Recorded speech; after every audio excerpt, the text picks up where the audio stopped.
जैसा कि आप लोगों को पता है, कुंभ का जो आयोजन है वो चल रहा है, कुंभ मेला चल रहा है, जिसमें आप लोगों को पता है बढ़ चढ़कर जो है लोग जा रहे हैं कुंभ मेले में और जो है माँ गंगा का आशीर्वाद ले रहे हैं। और जहाँ पर माँ गंगा का आशीर्वाद ले रहे हैं वहीं पर अपने परिवार की जो है खुशामदी की जो बात है वो जो लोग हैं वो कर रहे हैं। और लगातार कुंभ का जो मेला है वो लगातार इस बार चर्चाओं में बना हुआ है। हालांकि 144 वर्ष के बाद जो है महाकुंभ का मेला लगा है और इस महाकुंभ के मेले में बहुत तरह की अजीब तरह की जो घटनाएं हैं वो आप सभी लोगों को देखने के लिए मिल रही हैं। जहां पर आप लोगों ने बहुत सारी घटनाओं को देखा होगा, आज हम जो बात करेंगे एक सच्ची घटना जो है बिहार की है। और बिहार की एक जो घटना है वो हम आप लोगों को सामने रख रहे हैं। तुकाराम का एक व्यक्ति होता है, ममता नाम की एक महिला होती है, उनके एक पुत्र होता है, एक पुत्री होती है, उनकी एक माँ भी होती है। तो 5 लोगों का ये परिवार होता है। और 5 लोगों का जब परिवार होता है वहीं पर ये लोग जो है गंगा स्नान करने गए। उसके बाद जो है उसकी पुत्री ने, उसकी जो बेटी थी, उसने अपने आशिक को जो है घर में बुलाया था। तो जहाँ पर उसने अपने आशिक को घर में बुलाया, उसके बाद जिस तरह से जो घटनाएं घटित हुई उस घटना को आप लोगों को हम वीडियो के अंत तक बताएंगे। तो पूरी घटना को जानने के लिए आप लोग जो है वीडियो के अंत तक बने रहें। तो शुरुआत करते हैं बिहार में जो एक छोटा सा गांव था। हालांकि गांव का जो नाम है वो हम आपको नहीं बता सकते। वहाँ पर एक ममता नाम की एक महिला रहती थी और तुकाराम नाम का एक व्यक्ति रहता था।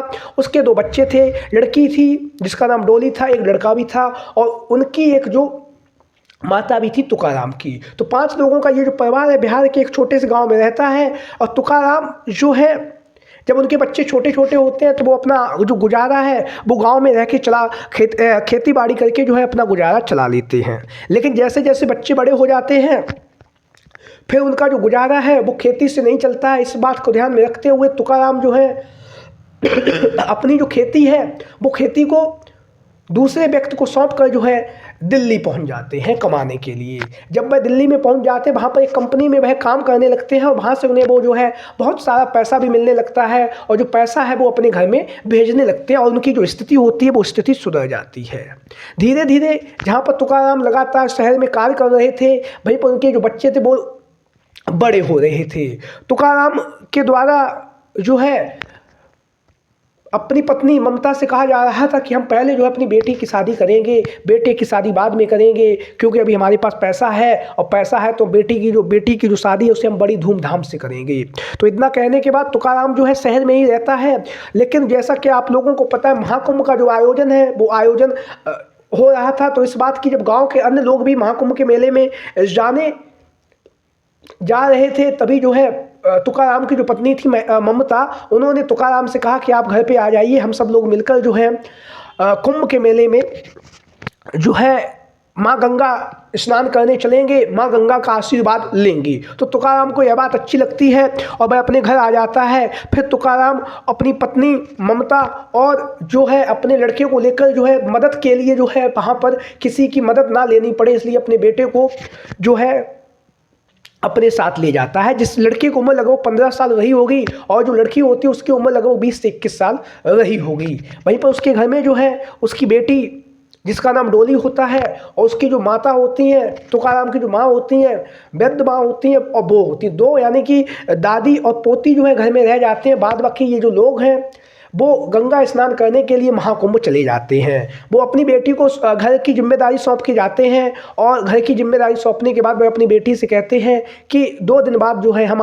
वापस आ जाएंगे, तब तक तो अपने घर में अपनी दादी का ख्याल रखना। इतना कह के तुकाराम और तुकाराम का पुत्र और उनकी जो पत्नी होती है ममता, तीनों जो है गांव के लोगों के साथ जो है महाकुंभ चले जाते हैं। घर में कोई नहीं रहता है। तभी जो लड़की होती है डोली, उसका एक प्रेमी होता है जिसका नाम जो है हम आपको बताएं तो उसका नाम प्रवीण होता है।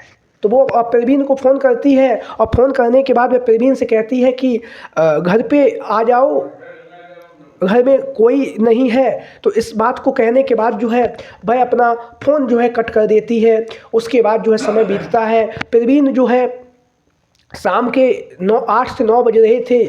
प्रवीण जो है अपने मित्र लाखन को ये पूरी घटना की बात बताता है और कहता है कि मेरी जो गर्लफ्रेंड है, मेरी जो मासूका है, उसने मुझे अपने घर पे बुलाया है क्योंकि आज उसके घर पर जो है कोई नहीं है।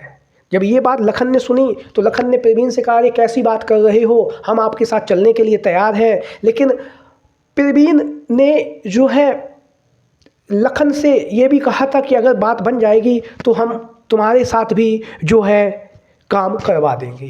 तो ये बात जो है परवीन के द्वारा लखन से कही गई, तो लखन के अंदर भी लालच आ गया और दोनों तकरीबन 9 बजे जो है अपने यहाँ से निकले और रास्ते में उन्होंने जो है नशा का भी सेवन किया और नशे को सेवन करने के बाद जो है उनके जो है होश धीरे धीरे उन पर नशा चढ़ने लगा। उसके बाद जो है वो डॉली के घर पर पहुँचे, लेकिन डॉली ने अपनी दादी के खाने में हम बात करें तो उसमें नींद की गोली मिला ली थी, जिससे कि वह जो उसकी दादी जो थी वह गहरी नींद में सो जाती हैं। जब उसकी दादी गहरी नींद में सो जाती हैं और उसके बाद जो है परवीन वहाँ पर पहुँचता है और जब वह डॉली को देखता है तो दोनों के बीच में जो है बातचीत होती है। इस बातचीत दोनों अंदर बैठे होते हैं कमरे के, वहीं पर लाखन जो होता है वो बाहर जो है पहरेदारी पे होता है।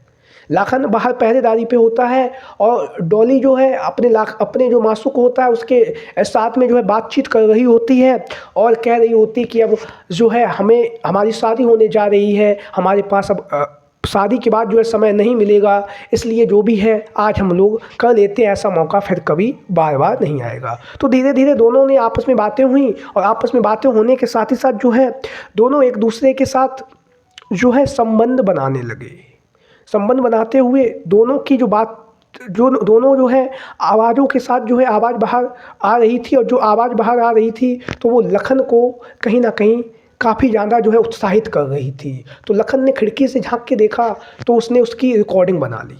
दोनों एक दूसरे के साथ जो है संबंध बना रहे थे और इस संबंध को जो है लखन के द्वारा जो है रिकॉर्ड कर लिया गया। उसके बाद जब दोनों के बीच में 1 से 1.5 घंटे तक यह सब कार्य हुआ, लखन ने इसकी वीडियो बना ली। उसके बाद जो है परवीन जो होता है जब वह चलने के लिए होता है 1-1.5 घंटे के बाद तो वो बोलता है लखन भाई चलो, लेकिन लखन कहता है कि मैं क्या कोई बेवकूफ़ हूँ, मैं आया पैसे खर्च किए तुम्हारे साथ यहाँ तक आया, यहाँ बैठा बाहर, तो मैं क्या ऐसे ही चला जाऊँगा।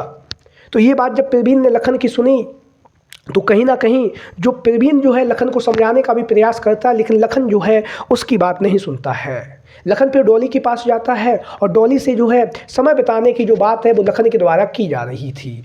लखन लगातार डॉली को समझाने का प्रयास कर रहा था कि तुम्हारी तो जो शादी होने ही जा रही है, थोड़ा समय मेरे साथ भी बिता लो तो क्या हो जाएगा, तुम्हारा क्या बिगड़ जाएगा। लेकिन जो वो लड़की जो होती है डॉली वो लगातार मना कर रही होती है, लेकिन जो है लखन ने फिर अपनी जेब से मोबाइल निकाला और मोबाइल निकाल के जो वीडियो क्लिप थी वो वीडियो क्लिप उसने डॉली को दिखा दी। जब वो वीडियो क्लिप लखन ने डॉली को दिखाई तो वो आश्चर्यचकित रह गई। उसने पूछा कि तुमने ये कब रिकॉर्ड किया, तो उसने बताया कि जब तुम लोग एक दूसरे के साथ में आपसी जो है संबंध बना रहे थे तभी मैंने ये जो है रिकॉर्ड की है। उसके बाद भी डॉली जो है लगातार उन्हें समझाने का प्रयास करती, लेकिन लखन जो होता है वो अपनी जिद पर अड़ा रहता है। जब लखन अपनी जिद पर अड़ा रहता है फिर डॉली की उसके आगे नहीं चलती है और तरह तरह के उस लखन ने उस पर प्रेशर भी बनाया, दबाव बनाया। उसके बाद जो है डॉली उसके साथ में भी समय बिताने के लिए जो है तैयार हो जाती है। तो इस तरह से लखन के साथ में उसने लगभग 1.5 से 2 घंटे का समय बिताया और उसके बाद उन दोनों से डॉली ने कहा कि अब तुम इस घर से चले जाओ, मुझे तुम दोनों से बहुत ही नफरत है। ऐसा करके डॉली ने जब ये बात कही, लेकिन उन्होंने कहा कि आज हम ऐसा जो मौका ऐसे छोड़ेंगे नहीं, क्योंकि जो है ये मौका बार बार नहीं आएगा। उसके बाद हम आपको बताते चलें, क्योंकि दोनों ने जो है नशे की जो सेवन भी किया था, नशे का जो सेवन किया था, गोलियां भी खाई थी, उसका जो असर है वो साफ तौर से हो भी रहा था। और जो दोनों जो है अब उसके ऊपर जो है टूट पड़े और कहीं ना कहीं वो चीखती रही, चिल्लाती रही, लेकिन कोई भी आसपास का जो है व्यक्ति नहीं आया। उसकी दादी जो सो रही थी उसके पास में, उन्हें भी जो है डॉली ने स्वयं ही नींद की गोली उनके खाने में डाल दी थी, वो भी मदहोशी के साथ सो रही थी। तो निश्चित तौर से उसके बाद जो है दोनों ने जिस तरह से वो चीख रही, चिल्ला रही, दोनों ने उसके मुंह में कपड़े से उसका मुंह बांध दिया जिससे कि आवाज़ ना आए। फिर दोनों ने जो है बारी बारी से सुबह तक ऐसे ही काम करते रहे। लेकिन जब उन्होंने सुबह देखा तो वो जो डॉली जो थी वो बेहोशी की हालत में आ गई थी और बेहोशी की हालत में आके जब उसने देखा तो उन दोनों को ऐसा लगा कि ये मर चुकी है, तो वो दोनों वहाँ से भाग गए। उसके बाद जब डॉली को 9-10 बजे होश आया, जब उसकी दादी उसके कमरे में आई और उसने उसे बिना कपड़ों के निर्वस्त्र देखा तो वो समझ गई कि मामला कुछ है। उसके बाद जो है डॉली कुछ बता नहीं रही थी, लगातार रोए जा रही थी। दादी ने काफ़ी प्रयास किया। उसके बाद जो है उसने अपनी मम्मी को जो है फ़ोन कराया बाहर के एक युवक को बुलाकर, और मम्मी को जो फ़ोन कराने के बाद जो है अपनी मम्मी को घर बुलाया। घर बुलाने के बाद जो है जब मम्मी ने उसकी बार बार उससे पूछा कि आखिरकार ऐसा क्या हुआ तुम्हारे साथ, किसी ने तुमसे कुछ कहा है जो तुम ऐसे रोए जा रही हो, तो डॉली ने फिर धीरे करके उसे हौसला आया। उसने फिर सारी घटना है जो उसे घटित की, उसके बाद उसने अपनी माँ से कहा चलो मम्मी थाने चलते हैं, हम इनके खिलाफ़ जो है रिपोर्ट लिखाएंगे। लेकिन माँ ने कहा कि अगर इस बात की जब रिपोर्ट लिख जाएगी तो क्या समाज में जो हमारी इज्जत है वो इज्जत भी नीलाम हो जाएगी, और उसके साथ ही साथ जहाँ पे तुम्हारी शादी होने जा रही है वहाँ पर शादी भी नहीं होगी। लेकिन डॉली नहीं मानी, डॉली अपनी जिद पर अड़ी रही। उसने उन लड़कों को जिन्होंने उसके साथ जो है गलत काम किया था, उन्हें जो है कानूनी कार्रवाई से उन्हें दंडित करने का जो मन बना लिया था। उसके बाद लड़की ने अपने हस्बैंड जो होने वाले उसके जो पति थे उसके यहाँ फ़ोन लगाया, और उसके यहाँ जब फ़ोन लगाया तो उसने डॉली ने जो है सारी बात बता दी। और डॉली ने जब सारी बात बता दी तो उसके हस्बैंड ने उसका साथ दिया और बोला कि निश्चित तौर से तुम थाने में जाओ, रिपोर्ट लिखाओ जाके। उसके बाद डॉली के अंदर एक नया हौसला आया और डॉली अपने माँ बाप के साथ थाने में गई और उसने रिपोर्ट लिखाई। और उसके बाद जो है पुलिस ने एक्शन लिया, और पुलिस ने एक्शन लेने के बाद जो है उन दोनों को ही आरोपियों को पकड़ लिया। उसके बाद उन्होंने कबूलनामा किया कि हमने ही इसके साथ जो है दुष्कर्म किया है, गलत काम किया है। उसके बाद जो है उन दोनों को जो है दंडित किया गया माननीय न्यायालय के द्वारा। वहीं पर जो है डॉली के जो पति होते हैं वो उससे कहते हैं कि इस बार हो गया तो कोई बात नहीं, लेकिन आगे से ऐसी घटना कभी मत करना।